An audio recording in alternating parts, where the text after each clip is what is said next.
The Aztec UFO crash. New Mexico UFO crash 8 months after the Roswell UFO crash incident, which took place July 4th, 1947. Now, despite the fact that in incidentology this incident is often called the second Roswell, very few people remember it. This incident does not even come close to the cult and popularity of the Roswell incident itself.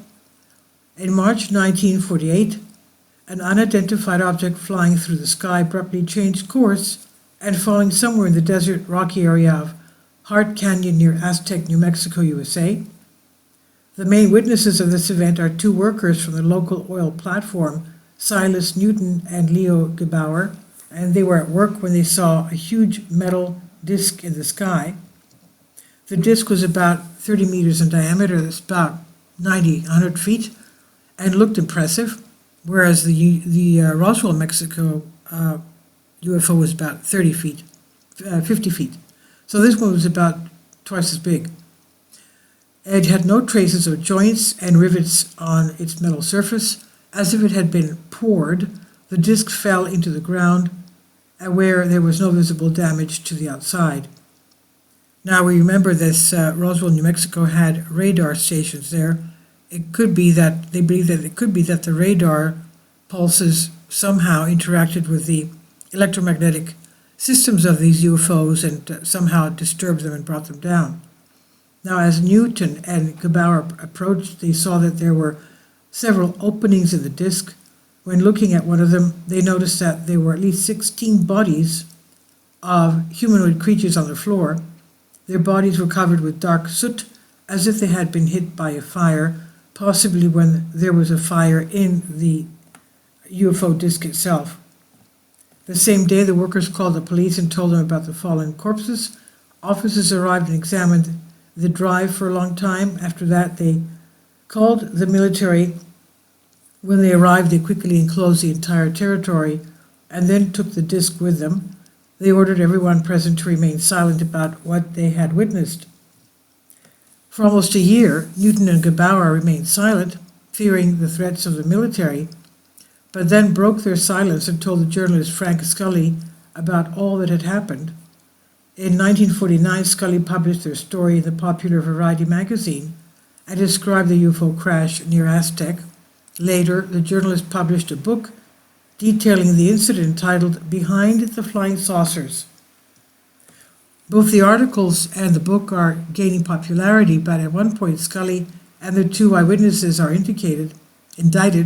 Even some ufologists consider the whole story to be a forgery and a fraud. The fact is that the two workers claim to have succeeded in taking some of the objects from the fallen UFO and then tried to sell them as alien technology. There were rumors that they had made up the whole UFO story to sell expensive ordinary parts from different machines.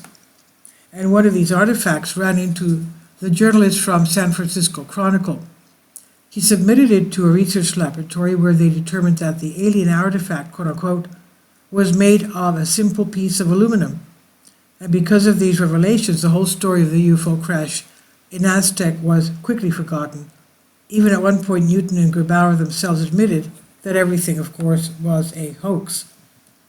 30 years later, in the early 1980s, a ufologist recalled the story of the UFO crash to Aztec, taking it out of the dusty archives and looking at it in a new light. According to him, all this could have been reality. When the UFO case at Aztec falls into the famous ufologists Scott and Susan Ramsey, they began to check the facts set out in articles and books, and according to them, the whole of the revelations is like a carefully crafted scenario that will discredit workers' testimonies.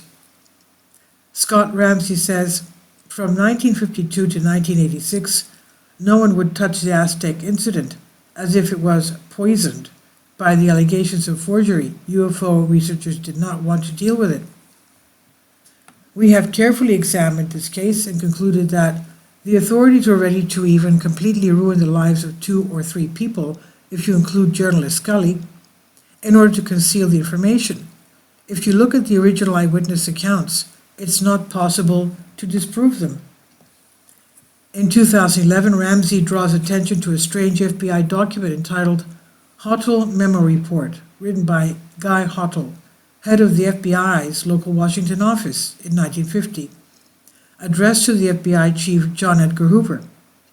The document has been published in the archives of the FBI's official website, and over the next few years it often appears as a document that officially confirms the cover-up of aliens by U.S. authorities, quote unquote. It specifically states this: an Air Force source said 3 so-called flying saucers had been stationed at a base in New Mexico.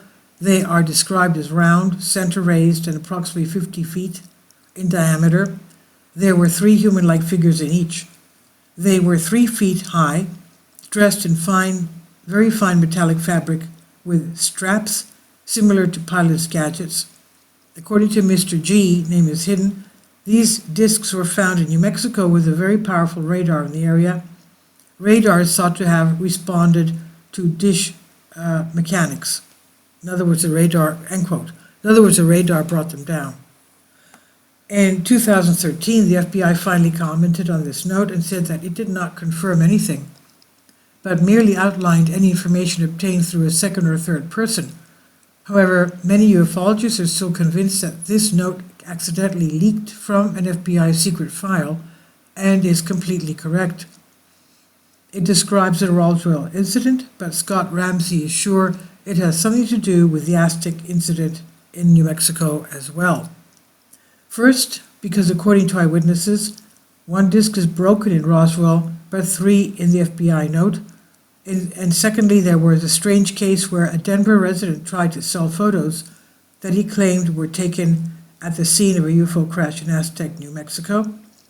There is information that the FBI has been stubbornly following this person to obtain these images, these photographs.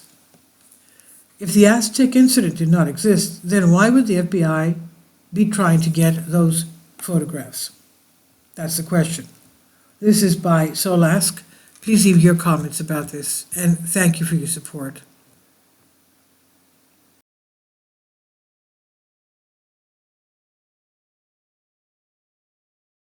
Support my Patreon account. The daily posts are 5 videos daily, and they are totally different from what I have on my YouTube channel.